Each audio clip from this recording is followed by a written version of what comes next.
Oke, Assalamualaikum warahmatullahi wabarakatuh.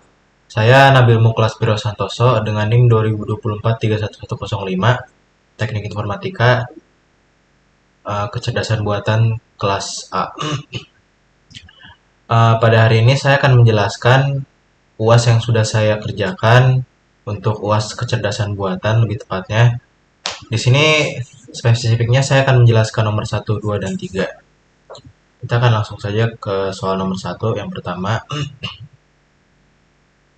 Untuk soal nomor 1 ini saya diminta mencari seorang pakar di suatu bidang. Kemudian saya memilih orang tua saya, yaitu Bapak Budi Santoso, seorang teknisi elektrikal di PT Rotmexindo Raya, dengan bidang kepakaran maintenance AMP atau Aspal Mixing Plant, dan pengalaman kerja selama 19 tahun. Kasus yang saya angkat adalah gangguan sistem otomasi pada AMP akibat kegagalan komunikasi PLC dan power supply.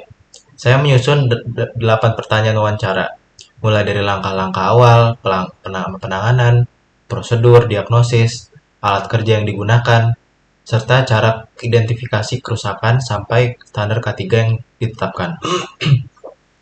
Bisa kita lihat di sini. Kemudian dari hasil wawancara yang saya rangkum, saya merangkum menjadi knowledge pakar yang terjadi dari 3 kondisi.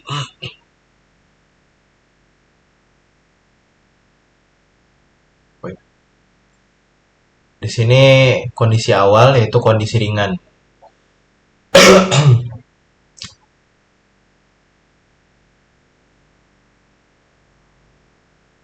Nah ini, betul kan? Kondisi ringan yaitu kontraktor kotor akibat debu. Kondisi sedang yaitu PLC bermasalah karena tegangan power supply tidak sesuai. Dan kondisi yang paling parah yaitu panel terbakar akibat konsleting. Berdasarkan knowledge tersebut, saya membangun sistem pakar menggunakan metode rule-based reasoning. Karena pengetahuan pakar berbentuk aturan if-then. Yang berjenjang saya susun 9 kaidah. Mulai dari mengecek indikator LED PLC, mengatur tegangan output power supply, sampai menentukan tindakan sesuai tingkat kondisi.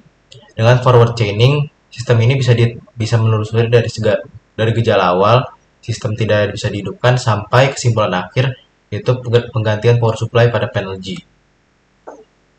Bisa dilihat di sini ada 9 kaidah. Oke, kemudian yang bisa kita lanjut untuk nomor 2-nya di sini. Selanjutnya untuk nomor 2 tentang lengan robot.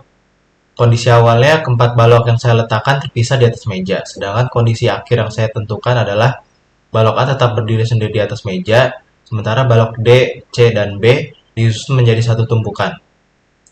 D di paling bawah, C di tengah, dan B di paling atas. Untuk menentukan urutan gerakan lengan robot dari kondisi awal ke kondisi akhir, saya menggunakan metode goal stack planning. Karena semua balok pada kondisi awal sudah dalam keadaan clear dan di atas meja. Saya hanya perlu menumpuk 2 pasang balok.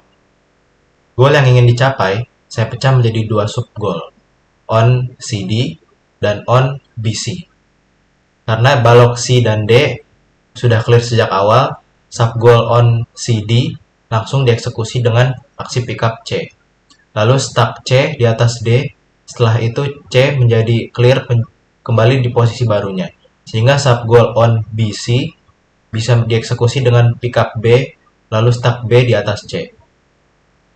Jadi urutan aksi dengan lengan robotnya adalah pertama pickup C, kedua stack C ke D, ketiga pickup B, dan keempat stack B ke C.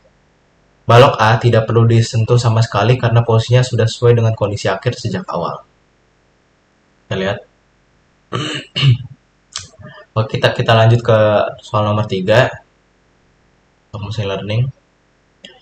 Untuk soal nomor 3 ini saya menggunakan pendekatan supervised learning dengan algoritma regresi linear. Dataset yang saya gunakan berisi 25 data dengan variabel X, yaitu jam belajar per hari, dan variabel Y, yaitu nilai ujian. Kasus yang ingin diselesaikan adalah memprediksi nilai ujian seorang mahasiswa berdasarkan jumlah jam belajarnya per hari, menggunakan model regresi linear sederhana. Y sama dengan A, dan ditambah B dikali X.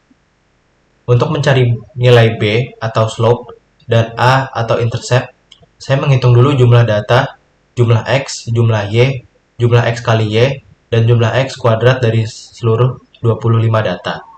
Setelah dimasukkan ke rumus list square, saya memperoleh nilai B sebesar 5,95 dan nilai A sebesar 36,37.